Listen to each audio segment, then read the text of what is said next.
یو کلي او د یو مسجد خبره وکړه. داسې واقعیات د پښتونخوا وطن په هر کلي په هر جومات کې سوي دي. وزیر اعلی زوړ برتور وزیر اعلی الیامین ګنډاپور ویل چې موږ دهشتګرد ونیسو آی اس آی او ام آی رانه خلاصي.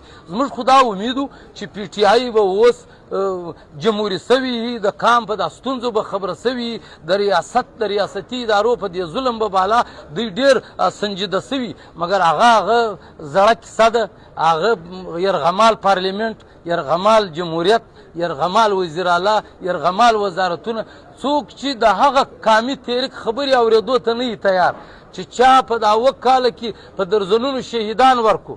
چې د خیبر پښتونخوا صوبایي ګورنمنټ دلته د صوبه پښتونخوا امن جرګې په نامه جرګه اعلان کړې وه چې 12 نومبر یې تاریخ ورکړی و. بیا د صوبایي ګورنمنټ یا د پی ټي آی ټوټل ذمهواره ټولو سیاسي ګوندو له لاړو دعوتونه یې ورکړو د دې جرګې دپاره، هر فکر، هرې طبقې، هر سیاسي ګوند، مذهبي جماعتو له. نو په دغه سلسله کې پی ټي ایم ته هم رال. د پی ټي ایم د وفد سره ملاقات وکړي او دوی ته وویل چې دا جرګه ده د کام او پی ټي ایم د پښتنو امن دپاره یو غږ دی، نو تاسو به هم دې جرګې ته راځئ. نو موږ په هغه وخت هم ویلکم ورته وویل چې ډېر ښه پوینټ دی، ډېر ښه قدم دی واخیستی، موږ به بالکل دې جرګې له درځو. مګر نن چې موږ راغلي وو 10 بجو څخه پی ټي ایم ناست دی.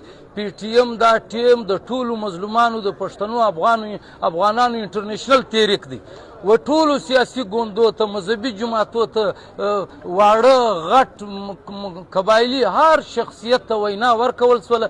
پی ټي ایم ته تر اوسه پورې په پینډینګ کې ایښی و.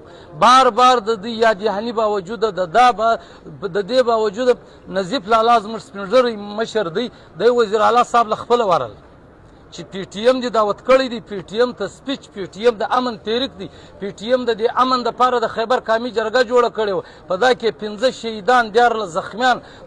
دا ټیم اوس هم د پی ټي ایم په زرګونو ملګري په شیډول 4 په زندانو کې ناست دي، علي وزیر، حاجي صمد، ولی خان مومند. نو موږ دا د خپل کام خبره کوو، تاسو ته سپیچ درکوو، مګر پینډینګ د دې بعد اوس د جرګې د فاینل اعلامیه اعلان کیږي. موږ اوس راووتو بایکاټ، بالکل احتجاجاً. موږ دا بالکل په دې اسمبلۍ په مخ کې وایو چې دا جرګه هم د نورو جرګو رقم ریاستي ادارو جرګه ده، دا سرکاري جرګه ده. قطعاً د پښتانه پر نامه باندې دا نه ده جوړه سوې، نه د پښتانه دپاره امن غواړي. که چیرې د پښتانه دپاره امن غوښتلی نو نن به و پی ټي ایم ته وزیر اعلی دومره جرأت کولی چې پی ټي ایم ته به دعوت ورکړی وی. دوی د پی ټي ایم خبره تجویز نشي برداشت کولی. نور به د وزیر اعلی نه موږ څه امید وکړو چې دی به پر مخ. بله ورځ تاسو واورېدلو وزیر اعلی خپله د یو سپي او د مسجد او د فوجي خبره وکړه. دا خو د یو کلي او د یو مسجد خبره وکړه. داسې واقعیات د پښتونخوا وطن په هر کلي په هر جومات کې سوي دي. وزیر اعلی زوړ برتور وزیر اعلی الیامین ګنډاپور ویل چې موږ دهشتګرد ونیسو آی اس آی او ام آی رانه خلاصي. زموږ خو دا امید و چې پی ټي آی به اوس جمهوري سوي، د کام په دا ستونزو به خبره سوي، د ریاستي ادارو په دې ظلم به بالا دوی ډېر سنجیده سوي، مګر هغه زړه کیسه ده. هغه یرغمال پارلیمنت، یرغمال جمهوریت، یرغمال وزیر اعلی، یرغمال وزارتونه، څوک چې د هغه قامي تحریک خبرې اورېدو ته نه وي تیار، چې چا په دا اوه کاله کې په درزنونو شهیدان ورکو، چې څوک نن علي وزیر و حاجي صمد د سکرو د دادو په جیل کې. دا هم عجبه خبره ده. دا د خیبر پښتونخوا ګورنمنټ د سند پولیسو ته په لاس ورکړو، مګر د پنجاب ګورنمنټ چې د پی ټي آی په یو ایم پی او په یو وزیر پسې اف آی آر کاټ کې وزیر اعلی دلته د بنګ اعلان وکړي وایي کون لیکر جاتے هم دیکھتے ہیں.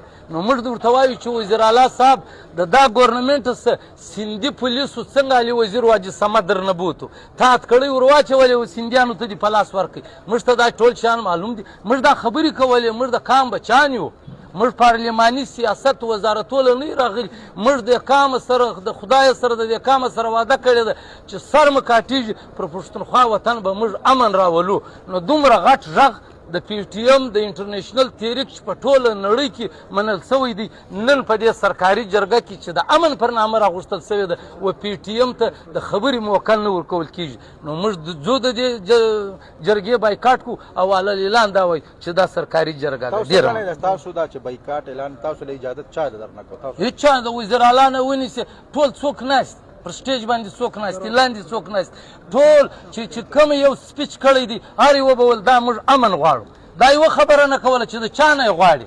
په خیبر پښتونخوا کې چا حالات خراب کړی دي دهشتګرد څوک دي دا بېګا چې په شمالي وزیرستان کې ډرون حمله سوې د ماشومان شهیدان سوي دي دا چا شهیدان کړي دي نن هم په شمالي وزیرستان کې آی ډي پیز پر درنه باندې ناست مفتي منیر شاکر دا د پښتنو یو عالم و یو غږ و شاعر ګیلمن د ټول پښتانه افغان ژبه وه د دې جوډیشل کمیشن مولوي خانزیب عجبه د په پښتنو باندې مذاق تاسو دننه خپل پروټیسټ احتجاج ریکارډ کو چا ته احتجاج آیا سرکاري خلکو ته احتجاج آیا سرکاري خلکو ته احتجاج کې د دې د سترګو نه هغه دا موږ په پښتو کې متل کو د پلاستیکي سترګې لګولې دي دا په سترګو کې هغه وښکي او هغه شی نه دې ته احتجاج په ذلت مخکې مو پلان څه دی ترین صاحب مخکې موږ ولس له تللي د همیشه موږ نه د پارلیمنت شوق درلودی نه پارلیمنت له تللي یو نه ځو موږ خپل ولس پر موږ اعتماد کړی دی خپله خبره به ولس له وړو او د ولس پر موږ باندې اعتماد تاسو په تمه دي چې تاسو به کله خبره کوئ